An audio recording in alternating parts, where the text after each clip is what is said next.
من خود خطم کسی خط نمیگیرم روشونم میکوبم من خودم ترفی میگیرم هیچ چیز زندگی تضمینی نه Toomaj Salehi is a beloved, renowned rap artist in Iran. He dared to speak truth to power inside a country where there is such heavy censorship on any kind of art form, including music. For daring to dissent, Toomaj has been imprisoned, tortured, sent to solitary confinement. He's really lost everything. But what he hasn't lost is his integrity and his soul. They can't imprison that.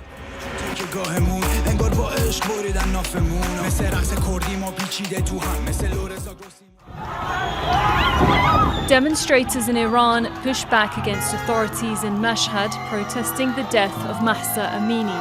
Mahsa Amini, who died in custody after being arrested for not wearing her hijab correctly.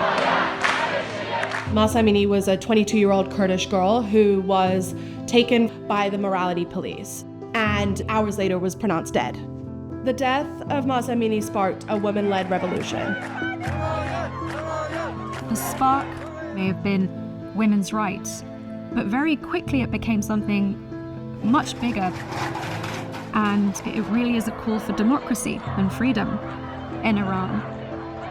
The regime responded the only way it knows how: brutal crackdowns. Every time the Iranian people rise up, the same thing happens.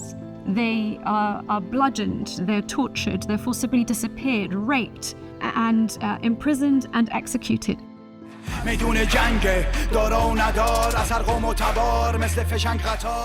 Toomaj Salehi is a dissident rap artist. He made his music and shared it on social media and online, and quickly amassed a huge following in Iran. And of course, this really scared the regime. Toomaj Salehi was arrested in October 2022 after he released a song called Divination, which supported the protests that followed Mahsa Amini's murder. Divination became viral almost instantaneously. Toomaj was violently abducted from his home. He was blindfolded, he was beaten, and then he was taken to Isfahan prison. He was tortured so badly that his arm and leg were broken. And he was also held in solitary confinement for at least 252 days on his first arrest. On July 10th, 2023, he was sentenced to 5 charges. Corruption on earth is one of those broad and very vague charges that this regime doles out to dissidents simply because it's the easiest way for them to impose the death sentence on people who oppose them. On November 18th, 2023, the Supreme Court heard his appeal and actually overturned the corruption on earth charge. So Toomaj was immediately released and was set on bail. Soon after, Toomaj released a video that documented all the abuses he went through in prison. و من خیلی شکنجه شدم اون موقع بازداشت. دست و پای منو شکوندن، یعنی تو صورتم و سرم خیلی ضربه می‌زدن. And then 3 days after that, he was actually rearrested. Toomaj then went through a series of charges, essentially just to keep him in prison. And then seemingly out of the blue, the Revolutionary Court re-examined the Supreme Court's case for the corruption on earth and basically decided to resentence him to corruption on earth and therefore giving him the death penalty.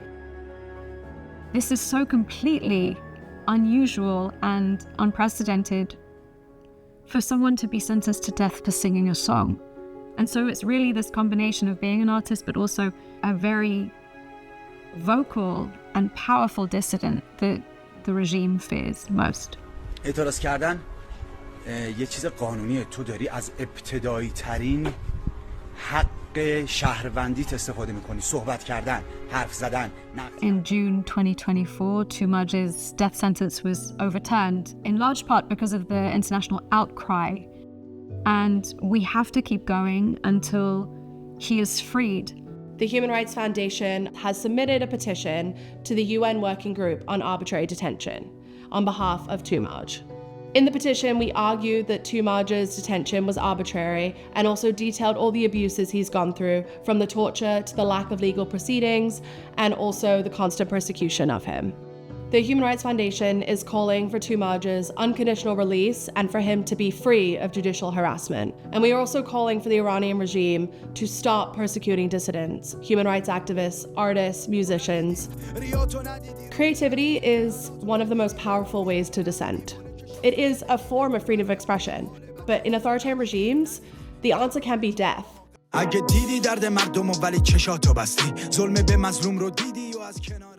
Among the first group whose rights are taken away when dictators come into power are artists. And there's a reason for that.